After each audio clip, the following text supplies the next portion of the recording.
Video ini banyak mengandung katanya, rumornya, kabarnya, dan nyanya yang lainnya. Pokoknya nonton santai aja, jangan terlalu serius karena bisa berubah sesuai kemauannya Apple.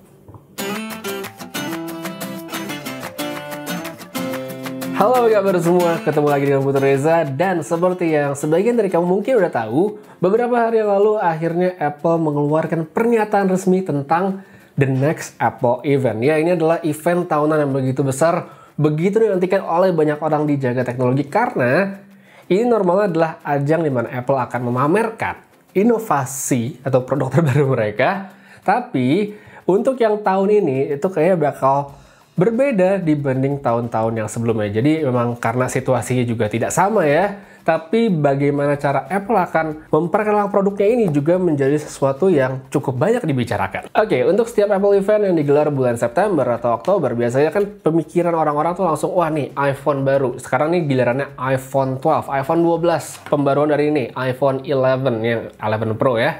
Tapi yang bikin sedikit berbeda tahun ini, katanya yang nanti event tanggal 15 itu bukan untuk memperkenalkan iPhone terbaru, melainkan untuk dua lini perangkat yang berbeda, yaitu Apple Watch seri 6 dan iPad Air terbaru. Untuk iPad Air, kalau di track dari rilisan terakhirnya, itu memang jaraknya sudah 1,5 tahun ke belakang. Jadi kalau mengacu pada standar pembaruan iPad, yang sekarang-sekarang ini memang sudah waktunya untuk diperbarui. Rumor yang beredar, banyak yang bilang katanya ini adalah iPad Air yang akan beralih dari port Lightning untuk menggunakan USB-C, semoga bener. Dan ada juga yang bilang kalau iPad Air ini desainnya bakal berubah mendekati iPad Pro yang udah nggak pakai tombol home, tapi sensor sidik jari tetap ada dan dipakai di tombol power. Jadi layar full screen tapi masih punya sensor sidik jari. Itu menarik sekali, apalagi di situasi sekarang orang pakai masker. Jadi kalau pakai sensor sidik jari, menurut saya akan lebih nyaman ya, seperti kayak di iPhone SE yang 2020. Terus untuk Apple Watch seri 6 nih, seri 5 yang saya pakai, katanya yang seri 6 ini nggak banyak berubah katanya, tapi dia menambah fitur yang sedang naik daun sekarang ini, seperti untuk mengukur kadar oksigen dalam darah alias SpO2. Jadi itu fiturnya sebenarnya udah ada, kita bisa lihat di smartwatch rilisan baru kayak Samsung Galaxy Watch 3, atau yang terbaru di Indonesia itu ada Huawei Watch Fit, dia juga punya fitur untuk mengukur SpO2. Dan kalau misalnya nanti ada juga di Apple Watch, tentu adalah sesuatu yang menarik karena akhirnya ikutan juga. Cuma kalau bisa berharap, personal preference ya, personal dari saya yang sebagai pengguna gitu, saya pengen sih mungkin nanti baterainya bisa lebih tahan lama, atau mungkin ada sleep tracking, nggak usah pakai app third party, bisa sleep tracking sendiri. Itu juga mestinya sih jadi tambahan yang menarik di Apple Watch selanjutnya. Dan ya, saya adalah pengguna Apple Watch. Mungkin nggak banyak yang tahu karena saya nggak pernah nge-review. Tapi buat yang mau beli, ini adalah watch yang bagus sekali. Untuk sebuah smartwatch adalah salah satu yang terbaik. Jadi ya mungkin nanti saya akan bikin review ya setelah 1 tahun pemakaian. Lama juga 1 tahun. Next, baru nih kita ngomongin soal iPhone terbaru. Dari rumor yang beredar, iPhone terbaru ini baru akan diperkenalkan pada bulan Oktober mendatang. Katanya sih tanggal 12 Oktober ya. Mungkin sih iPhone 12 tanggal 12 Oktober gitu kan. Cocok logi lah gitu. Dan katanya itu pun masih fase pertama, karena untuk tahun ini Apple membagi perilisan iPhone itu dalam 2 fase. Jadi 2 produk pertama itu di fase pertama pada bulan Oktober, dan 2 berikutnya itu adalah di fase kedua pada bulan November. Jadi kebagi 2. Kenapa kebagi 2? Karena kabarnya juga nih, ini cukup menarik sebenarnya kabarnya, karena akan ada 4 iPhone baru katanya. Jadi ada 2 yang tidak Pro dan 2 yang Pro. Yang 2 yang non-Pro ini akan rilis pada fase pertama, di mana dia punya layar 5,4 inci dan 6,1 inci. Nah, yang 5,4 ini menurut saya menarik karena dia kayak hadir di tengah-tengah.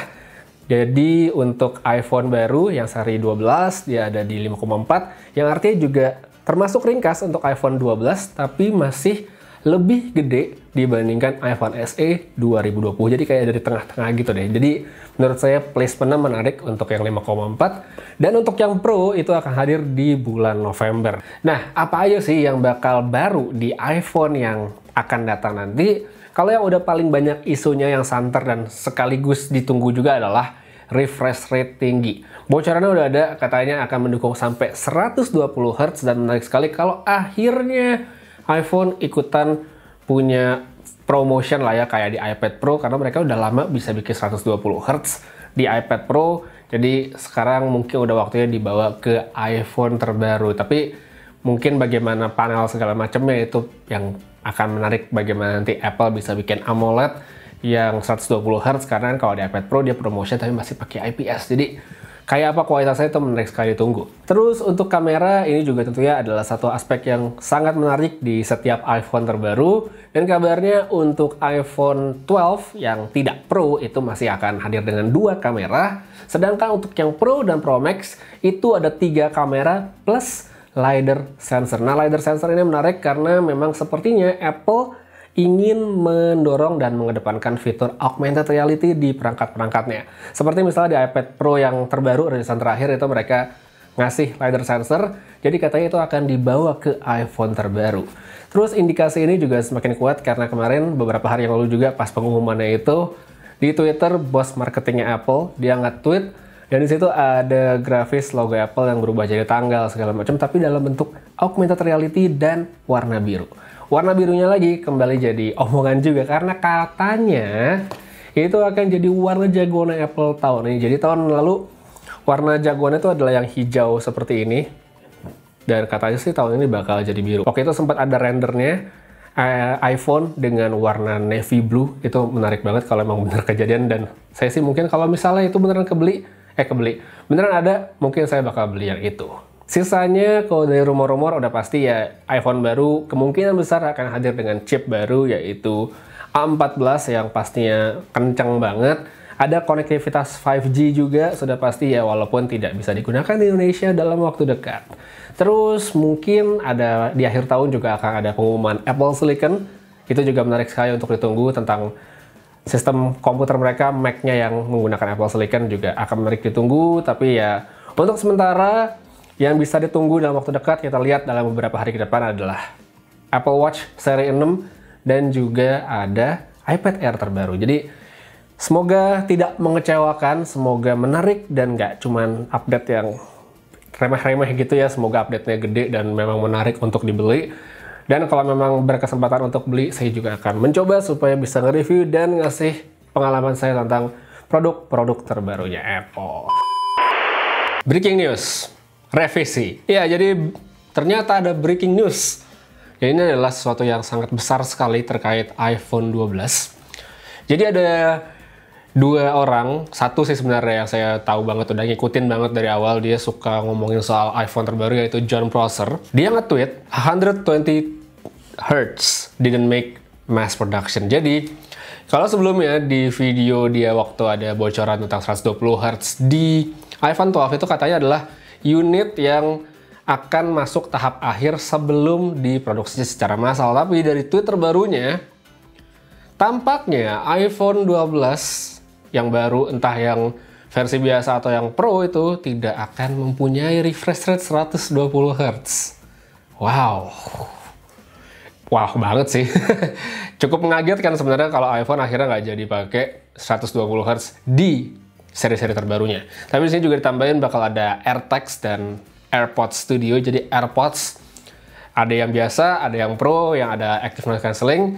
Katanya juga ada yang Studio yang berupa full gitu, yang buat di rumah, yang bener-bener headset studio. Itu menarik memang. AirTags itu adalah perangkat kecil buat tracker, bisa buat taruh dompet, kunci, dan segala macamnya. Oke, balik lagi ke iPhone 12-nya.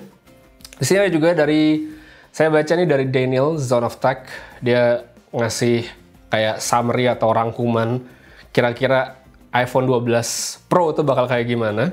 Bisa kamu baca sekarang. Jadi yang menarik perhatian banget di sini adalah nggak ada 120 Hz atau 90 Hz. Itu poin yang penting.